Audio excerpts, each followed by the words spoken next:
Y ahora tenemos invitados, claro que sí, vamos a hablar con el secretario ejecutivo de la Comisión Provincial de Prevención de la Tortura.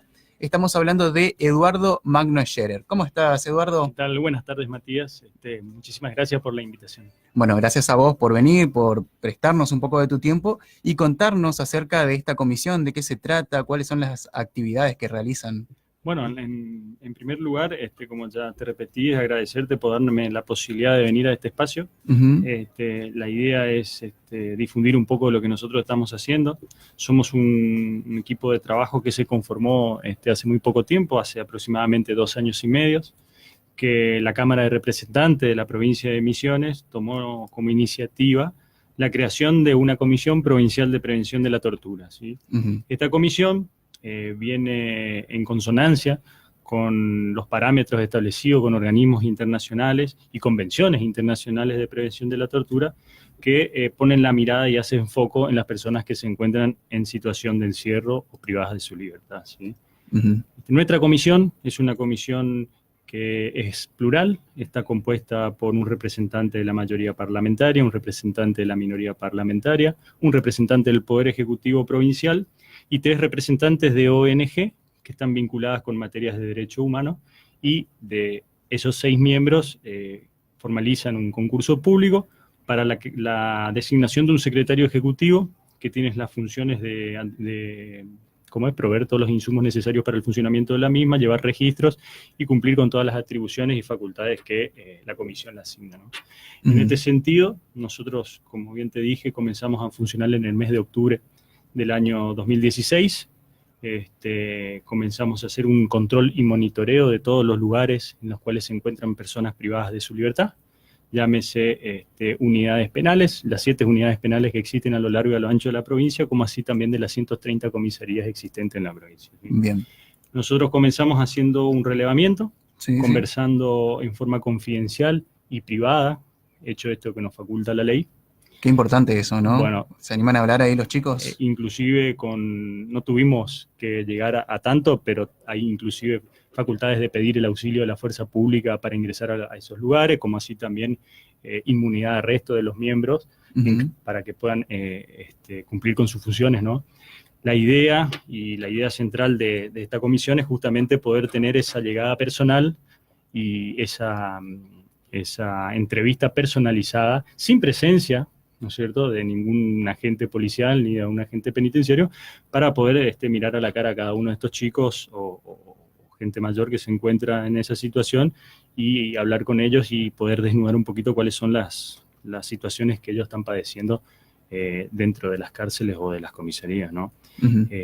No solamente hablamos de casos de tortura, es decir, de daños que se puedan producir sobre la persona, tanto físico como físico, sino también encontramos malos tratos en las condiciones de habitabilidad, en las condiciones de salud, en la falta de educación, en el retraso en la justicia. En realidad hay un montón de elementos que en forma genérica pueden estar encuadrados dentro de lo que la convención establece que es un maltrato, ¿no? Nosotros, luego de haber hecho un análisis, de haber visitado todas estas comisarías y todas estas unidades penales, hemos decidido, sin perjuicio de la función general que tenemos, de hacer hincapié en 2 cuestiones que son o que fueron para la comisión en su oportunidad y actualmente siguen siendo importantes, que son los inimputables y los Ujú. menores, ¿no es cierto? Los inimputables son todas las personas que porque el juez entiende que tiene una alteración mental que le impide comprender la criminalidad de sus actos. Por eso no son condenados, sino que son personas que están privadas de su libertad porque son peligrosos para sí y para terceros, entonces están dentro de un régimen especial en el cual en este momento se encuentran en la unidad penal de Loreto, cuando en realidad por la ley de salud mental deberían estar trasladados en un hospital o en un centro asistencial para personas con alteraciones psicofísicas o psicológicas. Por eso se está gestionando el traslado de estas personas al Carrillo. Así también, otro tema que nos llamó poderosamente la atención es la situación en la que se encuentran los menores en la unidad penal 4, ¿no? ¿Con qué se Actualmente, encontraron allí?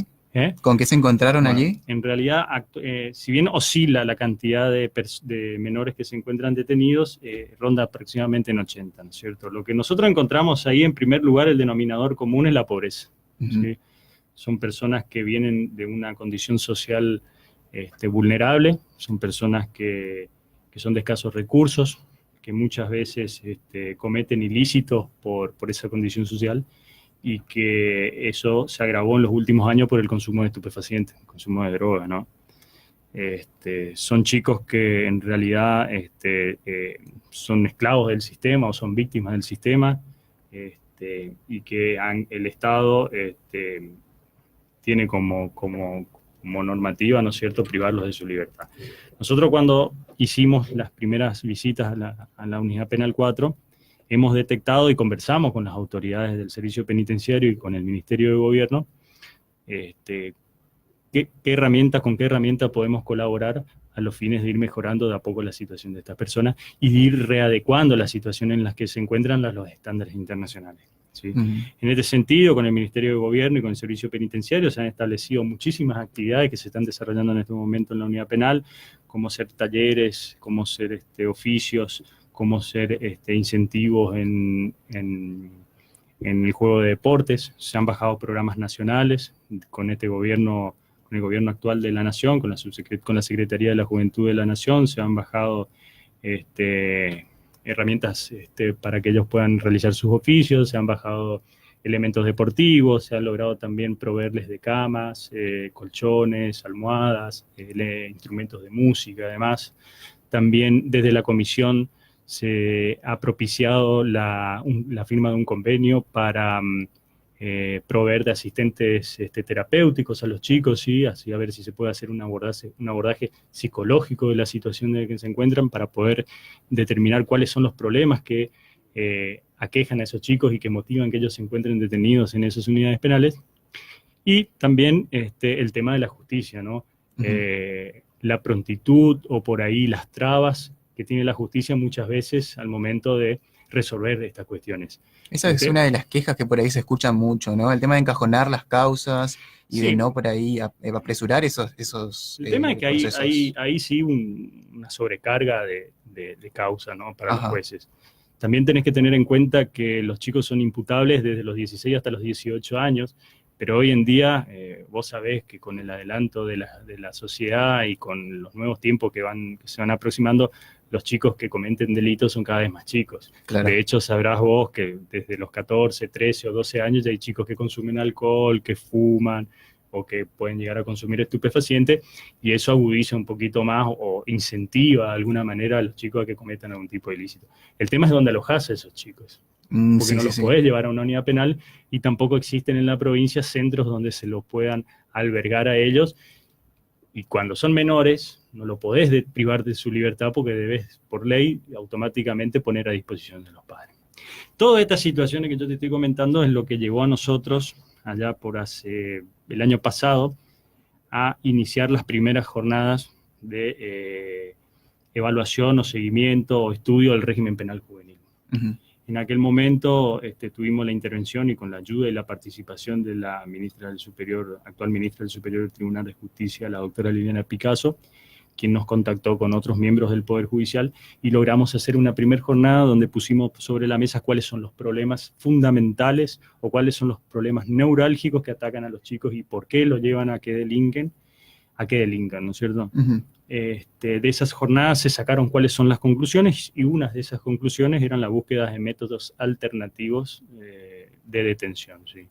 ¿Cuáles son estos métodos? Bueno, los métodos que se han tratado de establecer, esto se desarrolló en la segunda jornada, que estuvo en cabeza de la jueza correccional y de menora Marcela Leiva, con participación del Ministerio de Gobierno, con participación del Ministerio de Desarrollo Social.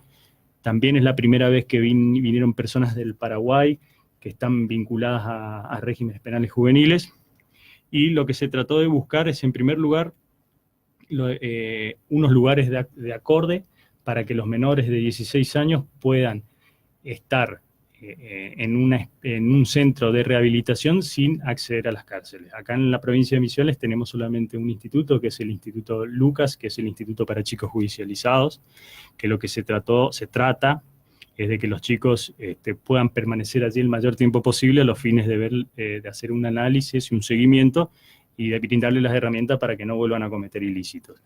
también se trató a través de distintos organismos y demás, ver la posibilidad de a las personas que se encuentran privadas de su libertad, tratar de llenar lo que nosotros denominamos el tiempo libre o el tiempo muerto que tienen los chicos, que es el sin hacer nada dentro de las unidades penales. Por eso se ha propiciado la incrementación de actividades para que ellos estén ocupados, puedan dispersar su mente, y además puedan tener una asistencia psicológica, ¿no?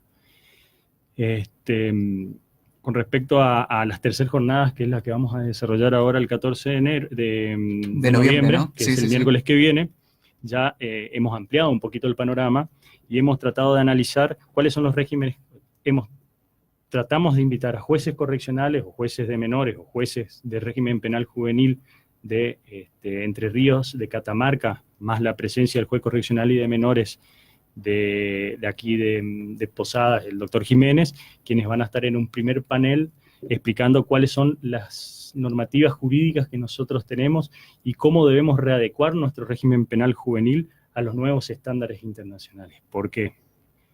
Porque la normativa internacional lo que está buscando y lo que está intentando promover es quitar a los jóvenes de ese régimen penal de tipo coercitivo o de tipo penitenciario y llevarlo a lo que ellos denominan un régimen penal sin muros o un régimen penal abierto, en el cual sea más parecido, entre comillas, a una granja de rehabilitación que a una unidad penal. Por ejemplo, que los agentes del servicio penitenciario no porten las armas, que no estén con uniformes de tipo de milicias, quitar un poquito también la instrucción castrense de las personas que están a cargo de estos chicos. En realidad lo que se está buscando es una reforma, no solamente edilicia, sino de la forma de trato. Un cambio total, ¿por qué? Porque uno está acostumbrado a ver todo este tipo de, todas estas descripciones que decís vos a la hora de ir a un penal y a estos centros. Entonces, tratar de cambiar todo esto es ir un poco más allá y también darle una vuelta de rosca a la hora de acompañar a los chicos en ese proceso. Y se está trabajando y hay apertura y buena predisposición de parte del Ministerio de Gobierno en capacitar o en instruir o en especializar a algunos agentes penitenciarios para que se dediquen en forma exclusiva con los menores. ¿Por qué? Pues lo que ocurre es que la instrucción de los agentes penitenciarios es el mismo para todos. Claro. El mismo agente penitenciario que se encuentra en la unidad penal de mayores en El Dorado, en Puerto Rico, o de máxima de seguridad, como es en Puerto Rico, o en Cerro Azul, o en Oberá, son los mismos agentes penitenciarios que después están en la unidad penal 4 de menores, ¿sí? No es como el de las mujeres, en el cual en la unidad penal 5 de mujeres están atendidos por mujeres. De hecho, las mujeres entenderán de la mejor manera cuáles son las necesidades y cuáles son las interpretaciones que pueda tener las internas que un hombre, por una cuestión de género, ¿no? Bueno, lo que se está buscando justamente es formar a agentes penitenciarios para que sean personas que tengan una sensibilización o que tengan una empatía distinta para tratar con los jóvenes, o una paciencia distinta también se puede decir, que no lo tienen la totalidad del personal penitenciario. Claro, que sean personas especializadas. Son todas esas cuestiones que van saliendo de estas jornadas, ¿no es cierto?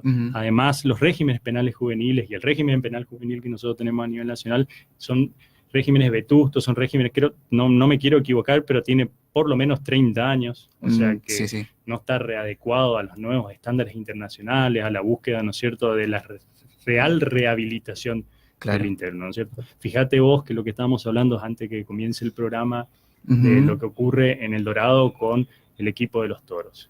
Sí, contame un poco de eso. Estuve viendo algunas actividades que realizan y es interesante eso. Es fenomenal lo que hacen estos. El trabajo que se está haciendo en El Dorado es realmente fenomenal, y ahora dentro de poquito un amigo nuestro va, si le va bien y ojalá que así sea, va a poder difundir a través de un documental cómo se vive, cómo se siente y cómo se trabaja con estas personas que son personas jóvenes, porque rondarán entre los 25 y 35 años más o menos.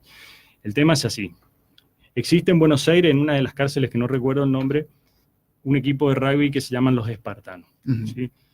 Que comenzaron a entrenar, que comenzaron a subir su nivel, a incrementar su performance deportiva, y empezaron a competir, empezaron a participar en torneos provinciales, en torneos locales, en torneos provinciales, en torneos nacionales. De hecho, hasta los Pumas han ido a entrenar con estos tipos, y se han ganado un respeto, ¿no es cierto?, y una admiración por parte no solamente de los deportistas, sino de toda la comunidad, ¿no es cierto? ¿Y qué te parece? Ellos intentaron e intentan replicar esto en distintas unidades penitenciarias del país. Desde ahí sale la idea, un profesor del Servicio Penitenciario del Dorado, con un director que también era medio, que practicaba rugby, deciden empezar a enseñar el rugby en la unidad penal. Y la verdad que han tenido una réplica dentro de los internos que nos llamó poderosamente la atención, porque le ha cambiado totalmente el modo de vida. No solamente en lo que hace al deporte, a la salud propia, ¿no es cierto?, que te lleva, o a lo sano del deporte que te puede hacer a vos físicamente, sino que también mejoró la convivencia social, sino que también estos chicos se encuentran con un régimen de incentivos, salen a jugar a otros lugares, vienen otros equipos provinciales, inclusive hasta los Pumas, hasta jugadores de los Pumas han venido a dictar clínicas de rugby hasta la unidad penal, ¿viste? ¿Están jugando algún tipo de campeonato, algo? ¿O son solo actividades especiales? Yo sé que juegan, no sé si están integrando algún campeonato, pero sé que juegan con equipos de rugby de toda la provincia, claro, que asisten a hacer prácticas de entrenamiento y que están a la vanguardia de ese nivel, ¿no es cierto? De hecho, hace poquito se firmó un convenio entre el Ministerio de Deporte y la URUMI y los espartanos, que le van a realizar una cancha de rugby Mirá qué bueno enterarse de esas cosas, ¿no? Inclusive chicos o gente que ha salido porque ha cumplido su condena, regresa a la unidad penal a jugar y a entrenar con sus compañeros, ¿viste? Claro. Imagínate vos lo importante del deporte como un método de resociabilización. Y es que son acciones pequeñas y por ahí te marcan en la vida, y es un momento en el que vos llegás por una actividad deportiva a recrearte, a repensarte y tener otra mirada, ¿no es cierto?, de lo que es la realidad. Y me parece que por ahí pasa la idea de repensarse un poquito.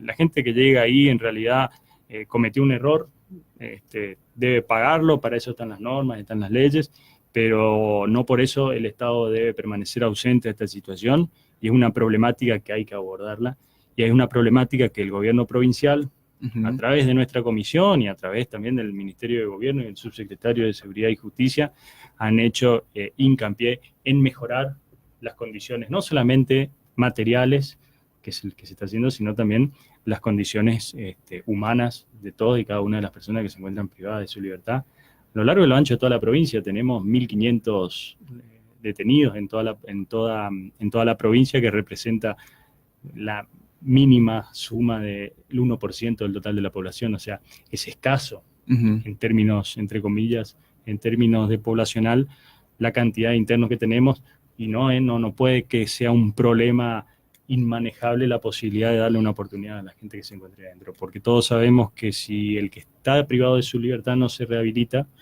en algún momento tiene que volver a la sociedad. Y una persona que no entendió las reglas, que no aprendió a convivir afuera y no se recapacitó adentro o no se replanteó las cosas adentro, mal puede desarrollarse sanamente después en la sociedad, ¿no? Tal cual uno comete un error, ahí adentro necesita también tener un trato digno y un trato que le ayude a recapacitar y así volver a reinsertarse en la sociedad. En el caso de esta jornada que van a hacer el próximo miércoles 14 de noviembre, ¿cuáles son los objetivos específicos? ¿Cómo van a abordar los temas? En realidad se dividió la jornada en dos paneles. Ajá. En un panel principal, un primer panel, que va a estar integrado por 3 juristas, por 3 jueces, en realidad, que como te comenté, el juez correccional y de menores de Posadas, el doctor Jiménez, 2 jueces más correccionales y de menores, uno de Catamarca y otro de Entre Ríos, que van a analizar cuáles son, cómo está conformado el régimen penal juvenil de su provincia, sí, cómo está conformado el régimen penal de la nación, y ver cuáles son los elementos que se puede sacar de cada uno de ellos a los fines de elaborar o un proyecto nuevo o ideas nuevas para reformarlo o para readaptarlo a todo lo que son todos estos nuevos estándares internacionales y demás que se vienen dando, convenciones de la niñez, de los niños en conflicto con la ley penal, que constantemente te van tirando parámetros o estándares y que los estados, por haber adherido a esos convenios, necesariamente deben adecuarse a esto. ¿No es cierto? Perfecto. Y en un segundo panel se decidió invitar a Paraguay y Argentina. Además, nosotros somos mecanismos provinciales, es decir, las 24 provincias de la Argentina deberían tener una comisión provincial de prevención de la tortura. Todas las provincias se están readecuando de a poco, es decir, se están implementando este sistema. Hasta ahora son 6, o sea, falta mucho todavía. Misiones estuvo a la vanguardia de esto desde hace rato. Y también hace poquito se ha creado un comité nacional. ¿Sí? Un comité nacional es un comité, para hacerte lo gráfico, más grande de lo que aquí en la provincia, y está conformado por representantes de la Cámara de Diputados de la Nación. Nosotros tenemos 2 representantes de la provincia de Misiones, debido a la insistencia y al trabajo que venimos haciendo nosotros, como ser el ingeniero agrónomo Alex Siller por la Cámara Baja, y el ex senador Juan Chirrazabal por la Cámara de Senadores. Perfecto. Y un sinnúmero de actores más, que son como 15, 20, que forman parte de ese comité. Y va a venir un representante de ese comité, que es el doctor Quique Font, y va a venir también un representante del Paraguay, que nos va a explicar cómo funciona este mecanismo en Paraguay, es decir, cuáles son las nuevas técnicas y cuáles son las nuevas metodologías de monitoreo que existen a nivel internacional. ¿Por qué es importante esto? Porque nosotros debemos siempre, cuando se hacen este tipo de relevamientos, y cuando son relevamientos por ahí que apelan a tocar la sensibilidad de los presos, porque un preso golpeado es un preso amedrentado, es un preso en estado de vulnerabilidad, es un preso que se encuentra con su autoestima baja.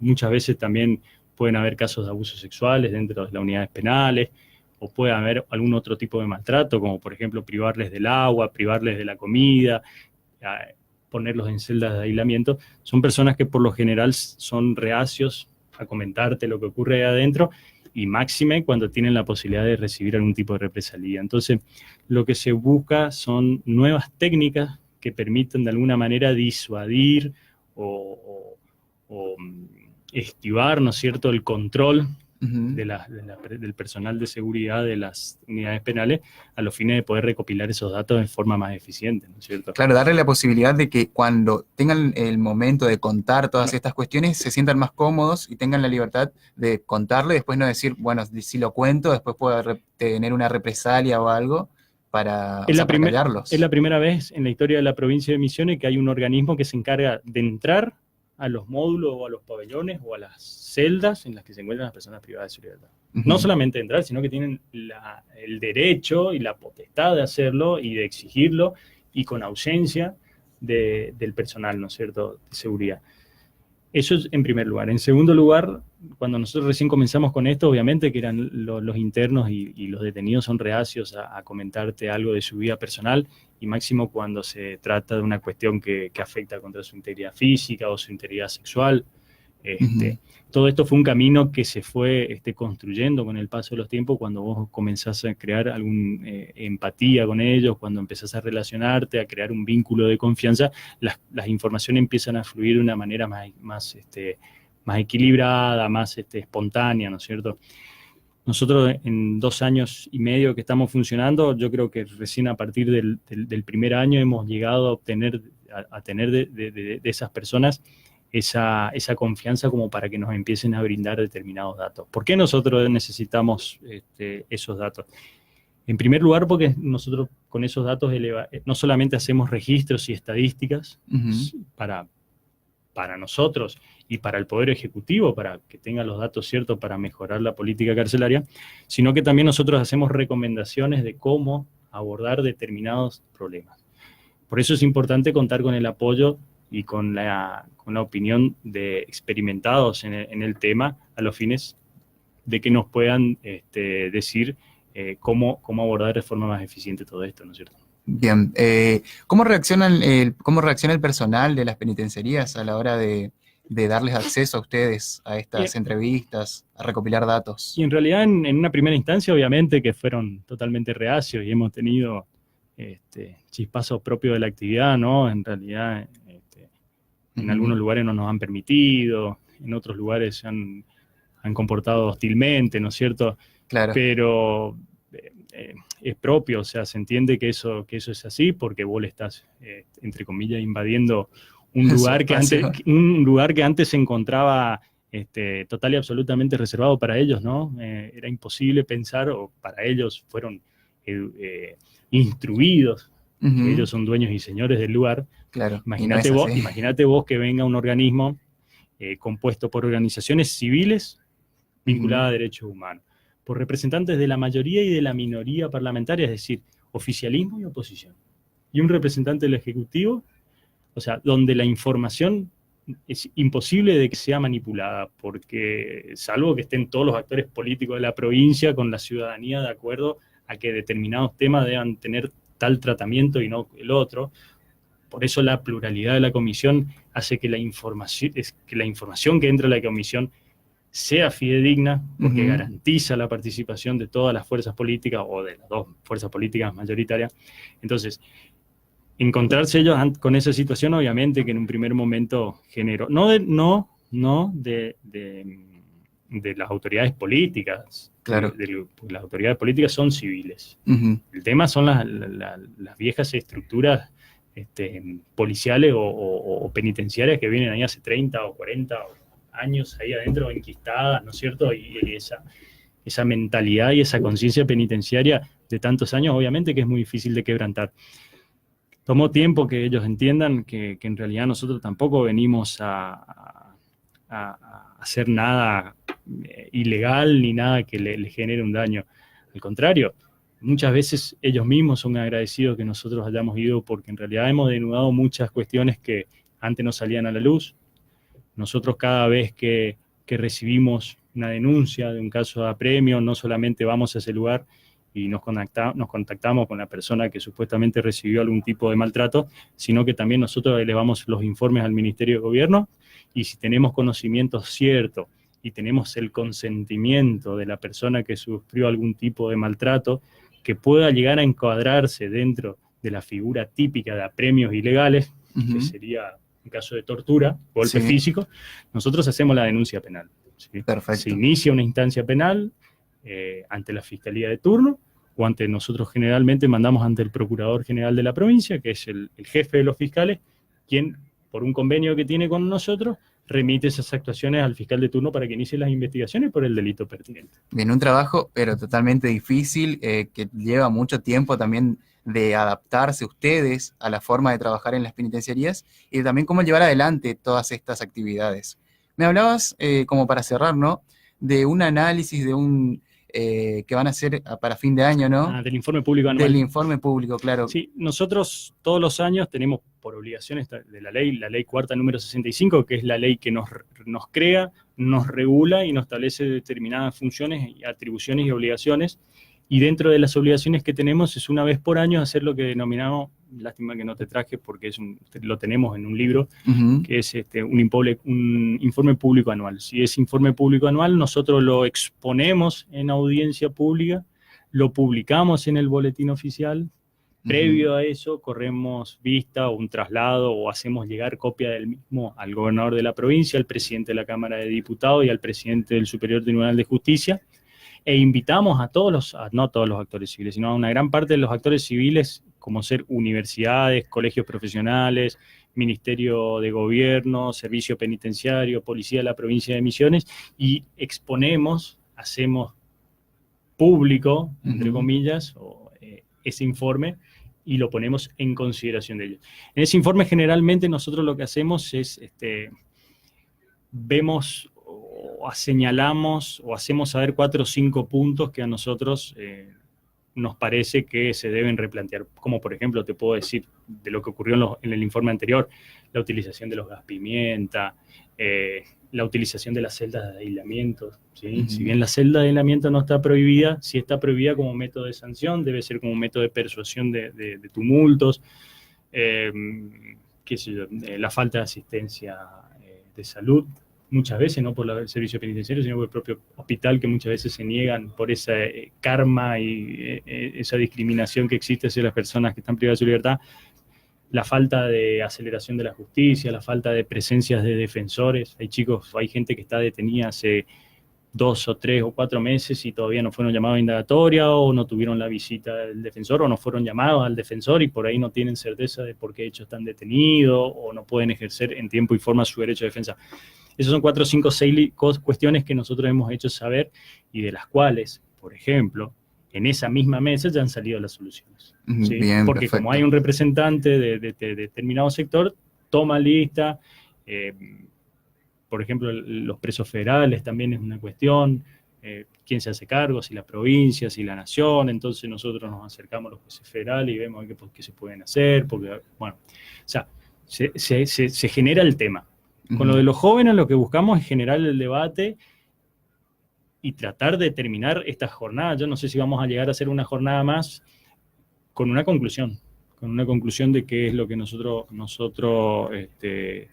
sugerimos, o qué es lo que nosotros entendemos que es lo más importante, y lo mismo con nuestro informe público anual, en el cual vamos a hacer alguna conclusión, algunas recomendaciones, y esperar, ¿no es cierto?, de las fuerzas, de las autoridades políticas, que son quienes tienen la decisión de realizar un cambio en todo esto, bueno, tomen cartas en el asunto y se pueda realmente hacer una modificación a toda esta cuestión, ¿no es cierto?, que es importante para nosotros y espero que para todos los misioneros. Así es. Bueno, esperemos que así sea. Muchísimas gracias por venir a compartir con nosotros. La verdad, es un tema del que hay que hablar, del que hay que también dar a conocer, y espero que esto tenga un buen resultado y podamos seguir en contacto y seguir contando todas las actividades de la Comisión Provincial de Prevención de la Tortura.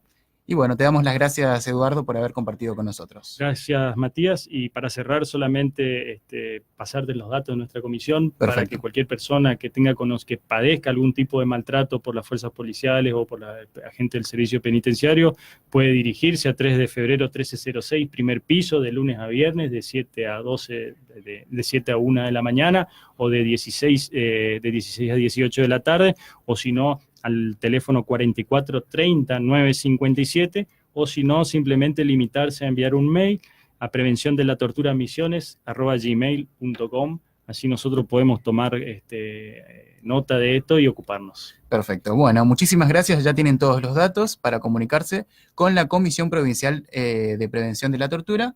Y hoy hablamos con Eduardo Scherer. Muchas gracias. Gracias a vos.